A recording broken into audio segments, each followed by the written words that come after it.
favorite thing I've done is just we've been winning. That's been the only thing on my mind, and that's the only thing that I'm excited about, and I can't wait to get out there and play tomorrow. Tomorrow, those Zags will tip off in the Final Four, and no one covers March Madness like our team. We've got Creme 2 coverage live from Indy, plus an interview from Mark Few after winning Coach of the Year. And this Good Friday turned out to be great for weather. We're tracking a few showers, though, on Easter Sunday. I'll have your full forecast next. And police are on high alert this entire weekend. What officers want Gonzaga fans to know before getting on the road.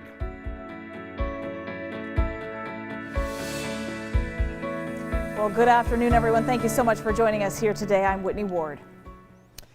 Well, guess what, folks? I'm Tom Sherry, and we are just going crazy here at Creme Television, knowing that we are going to be seeing the Zags play tomorrow. It's going to be unbelievable. Saturday at 5:30 p.m. Absolutely. We've got two big stories that we are tracking. Of course, that is number one. The other big story tonight is that Whitman County is now issuing an emergency health order for the city of Pullman, and it is effective immediately. So this all comes as the health department reported 140 new coronavirus cases just in the last 7 days. The outbreak has been traced to Pullman, and now health officials are trying to target the area and control the outbreak. This order puts restrictions now on the current phase 3 guidelines. So that means limitations on gatherings, social distancing requirements, and a mask mandate are now in place.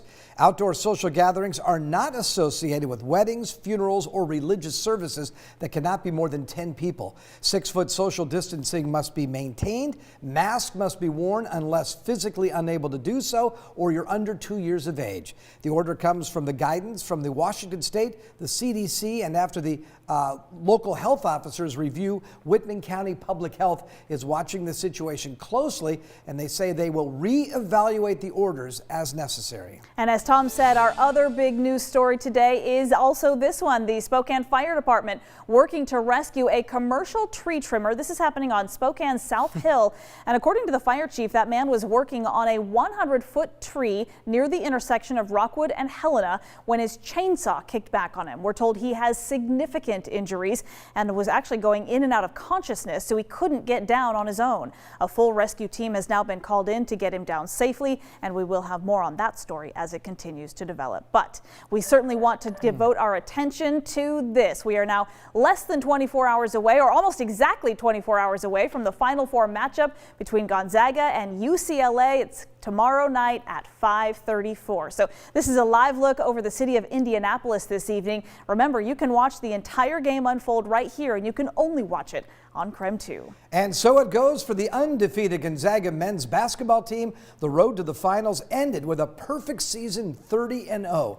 And that's why Zag men's basketball, this message was written to their Twitter account, letting fans know the road ends here. The Gonzaga men's basketball team met with the media today ahead of their big game, of course, tomorrow. Well, Brenda Green and Mark Hanrahan have been live from Indianapolis all week long, and tonight we've got more on how the Zags are gearing up for the Final Four.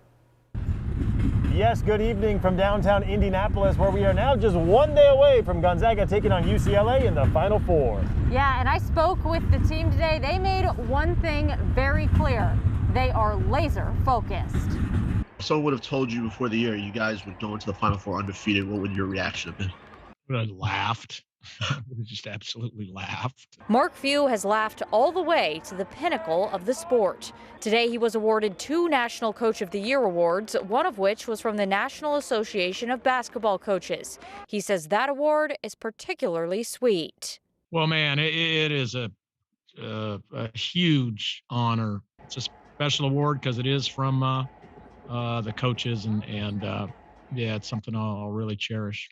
Something he'll also really cherish is his team's time in the bubble this year. He says it's unfortunate that the Zags won't be able to have the fanfare of the 2017 Final Four, but there are also some positives.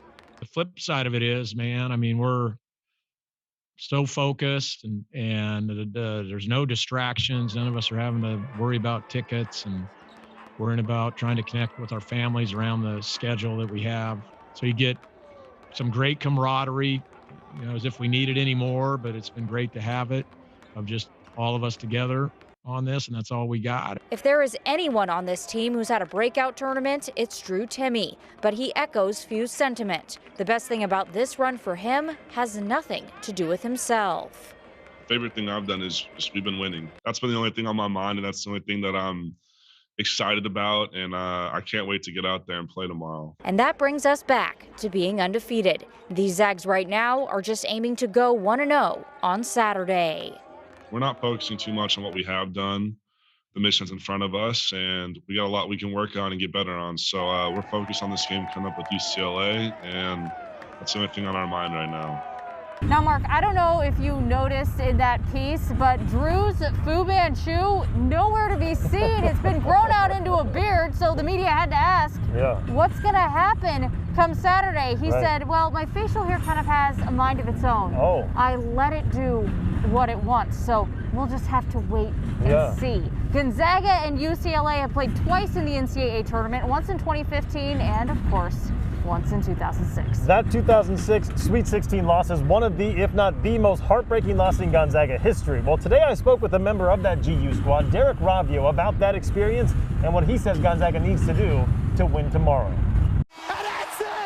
What a comeback! That's when I wish I could get back, but hopefully it's another sweet revenge tomorrow. 15 years later, and the loss still stings. In 2006, Gonzaga's season ended with Adam Morrison in tears. The Bruins scored the final 11 points of the game to beat Gonzaga by 2 and advance to the Elite Eight. UCLA was a 3 seed that year, Gonzaga a 2 seed.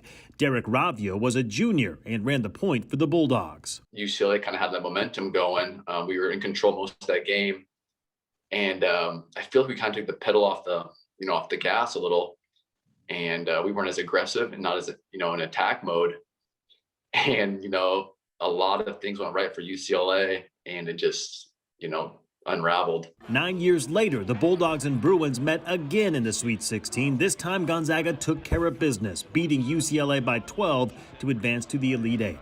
Saturday, the teams meet up again, this time in the Final Four. Ravio likes GU's chances. When it comes to tournament, it's all about matchups, who's hot, who's playing the best this time of year, and a little luck. And I think they're rolling right now. They've got a lot of confidence, and they've got great momentum. As for Ravio, the following year, he was named Co-West Coast Conference Player of the Year. He went on to play 10 years overseas before returning to Spokane a few years ago. He knows his alma mater has a great shot at winning a national title, but he says the focus right now is beating UCLA. The player side, you don't want to take added pressure. So it's like, you don't want those guys to think about it. I'm sure the coaches are telling them, hey, a game at a time, practice at a time. But I think it'd be really special for the school and especially the region and the city. Fun fact about Derek Ravio, he is second all-time in Division I NCAA college basketball for free throw percentage. He shot 92.7% from the stripe, and Brenna, as we know, free throws always important, especially down the stretch. That is insane. Gonzaga and UCLA tip off at 5:34 Pacific time on Saturday, and you can only watch it right here on KREM 2. Reporting in Indianapolis for Mark Hanrahan, I'm Brenna Green, KREM 2 Sports. Absolutely, just like they said, KREM 2 is your exclusive home for this weekend's Final Four matchup between the Zags and the Bruins. Tip-off is at 5:34 tomorrow night. We will also have team coverage before the game as we continue to cheer on the Zags through their historic dance here in the NCAA tournament. Well, the Washington State Patrol has a word of warning to basketball fans, and that is don't drink during tomorrow's Final Four and then drive. Absolutely no excuse. The State Patrol is now putting extra troopers on the road tomorrow to look for drunk or distracted drivers. They're even bringing in troopers from the WSP's Mobile Impaired Driving Union to actually man special breathalyzers to quickly process drivers that have been arrested. Troopers in that unit are also trained phlebotomists, so they can legally perform blood tests on suspected impaired drivers. In a press release, the State Patrol is urging drivers just be safe and smart. And they finished up by saying, go Zags. There you go. And Spokane police are also on the lookout. SPD says they are beefing up its law enforcement ahead of tomorrow's game. Gonzaga University campus security will also join SPD in providing security and enforcement throughout the afternoon, evening, and into the early hours of Sunday.